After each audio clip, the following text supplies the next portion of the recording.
See, and now when you watch the Books of Power, it all makes sense why Jukebox tried to knock Tyreek off anyway.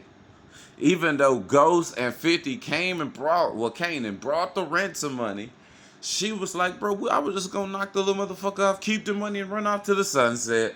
Why did she have this mind frame? Because of who and what Kanan took from her in raising Kanan. And even when he died, it was exactly like his uncle told him. Died alone, no family, because everybody you love, you already done destroyed them, or they wouldn't be there to care for you. And what happened? Nobody, not a blood member in sight. Jukebox already bagged up. Both uncles bagged up. Your mama bagged up. Your best friend bagged up. Your son, you bagged them up. Everybody you touched, knew, or loved, gone. You was the final closure. Right there in the cop car. Gone. And the sad thing is, it was by a little nigga that Jukebox was like, bro, you looking at him like he your son or some shit.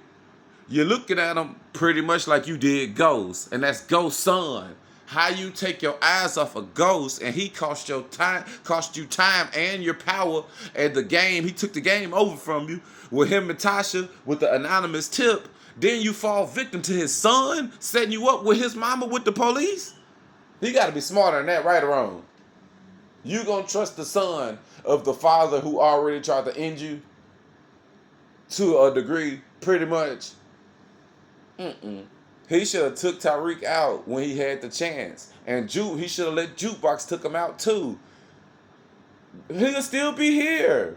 Kanan ruined himself. Most people, once they have that fight like he did with Ghost, locking that door in, winner take all, setting the whole place on a blaze of fire and glory as the winner walks out victorious, most people, that's it for them. Kanan survived that and still got caught up in the rapture over some little nigga shit. He should have let Ray or Jukebox go and take him out, or he should have took him out when he had him on that lean. He fucked himself over. Yep, fucking up everybody else. You would never win when you put out that bad karma. Eventually, your time is coming. I ain't never won in my life. I remember I used to do little bullshit back when I was a teenager, and I used to have to learn the hard way. I'd be 10, 11, 12, 13 years old. I was supposed to be going to this party or something, but somebody might have last minute me or some shit. Like I was always supposed to be at this party. My homeboy or somebody I value. That's my dog. I was always supposed to be here, but all of a sudden somebody, oh man, we could go make a couple dollars if we just go here. They'll help us. We could cut grass for here, and we go to the movies with the little money. We can go do this, and that. So now you back doing somebody you done planned out a whole birthday party being there. They depend on you just to show your face. They don't care whether you gave them nothing or not. Nigga, now you backdooring them for some sidebar money. Then you get to your homeboy, the whole sidebar ain't hitting on shit. You get a phone call, your homeboy, the party crazier than you could ever expect it to be. That's the type of shit I used to have to learn the hard way over and over and over again when I was a kid. That's why when I was a grown man, there was nothing nobody could tell me to be like, hey, bruh, if you fuck this motherfucker over, you can get ahead today. Yeah, today. By tomorrow, it's going to even itself back out. And I'm going to be looking at myself like, why did I even do this shit in the first place? That's why I don't do no fuck shit. No fuck shit. Because fuck shit going to always have to get resolved. And it's going to be one day where you're not even expecting it. You finally done thought you up. You finally thinking your money right. And you probably done lost your wallet. Like, I done been there too. You can't do bullshit. You got to do it the damn it fair way or you fuck. It's just how it's going to go. I don't give a fuck if it take a year or two to catch up to you. It's going to catch up to you. I guarantee every woman that's ever heartbroken a good man just on the strength, if they ever just left him alone and just did their own thing, I guarantee a year or 2 or 3 later, that same woman is probably spinning back looking for him. Bad karma. There's no rewards. That's like the devil. Yeah, he'll give you material shit. You thinking you getting rewarded, but you're not getting rewarded, bro. If you got to trade a piece of your soul, your piece of your integrity to get these perks, it's nothing to consider as a reward. It's not a reward, bro. If I gotta stab you in the back to get $1 a head, I'm not really being rewarded. I'm not. And one day somebody gonna do me the same way. It's just how it go. But back to this damn show though, y'all. Shit, the fuck? Kanan had to learn the damn hard way. And honestly, Kanan became soft. That's what made him soft right there too though. The love for Tyreek is almost the love he wish he had with his mama. Think about it. He wasn't really close with Sean. Think about it though. There's no other childhood kids, and then he spent a grip in jail thanks to Tasha and Ghost. So who else did he build a familiar relationship? Think about it. Even as he get older, Jukebox still lives, meaning they went their separate ways because she became a police. He stayed, either went to jail or went to the streets. So they literally went their separate ways. The only thing that reminds him of his childhood was Tyreek.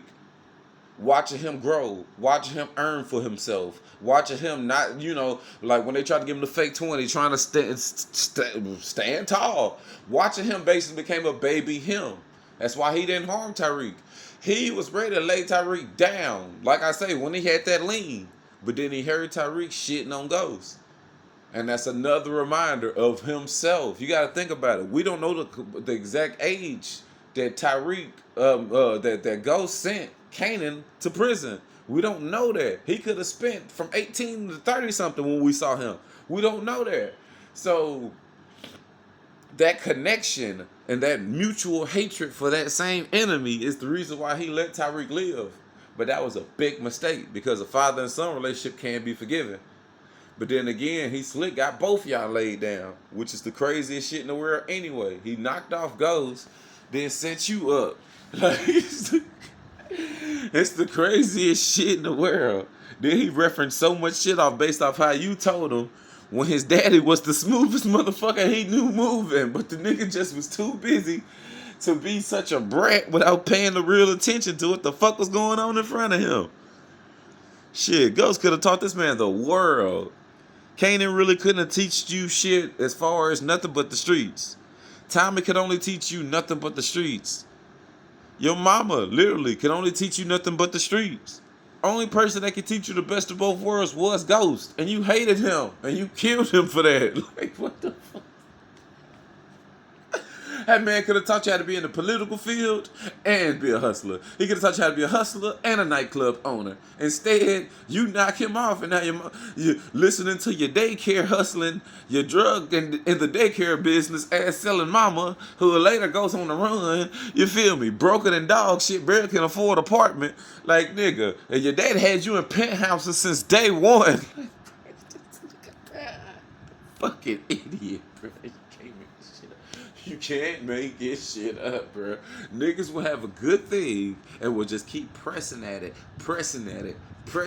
until they look around and be like, bro, I remember when I used to have motherfuckers that used to have my back if I called them. I remember if I was short a couple dollars, I could just call bro. I remember motherfuckers used to jump on me or be on my ass. I could just call bro and he'll have my back. You pressed on every piece of protection, financial stability, backing, mental support, emotional support. You pressed on every little thing that you could have had in your corner till it was nothing left. You can't make this up. Some shit you gotta get rid of. If some motherfuckers doing you greasy, they doing backdoor shit. Who cares if they got a piece of something to offer? That little shit ain't worth the backdoor. It's just not. Some people go their life after being backdoored a few times, never being backdoored again. And some people be like, how? They just don't deal with people. They just don't. All that old, oh, they my coworker, they cool. Oh, that's my neighbor. We got mutual things. They don't give a fuck. We're gonna be cool when I see you over there. And that man, I'm gonna still be doing me over here. Dolo.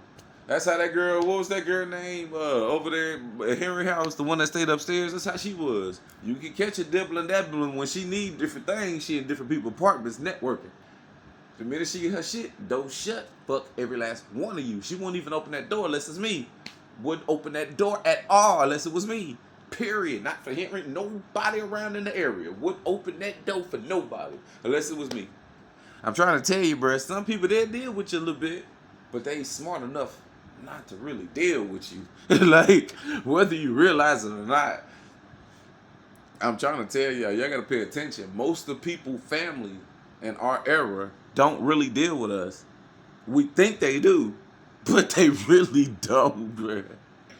Your mom ain't picking you up from random lattes in the morning. Your uncle and daddy ain't popping up when niggas is trying to press you. Your people ain't there for you the way they supposed to be. You think they are, but they not. The people you probably got that ain't family is probably your biggest support system.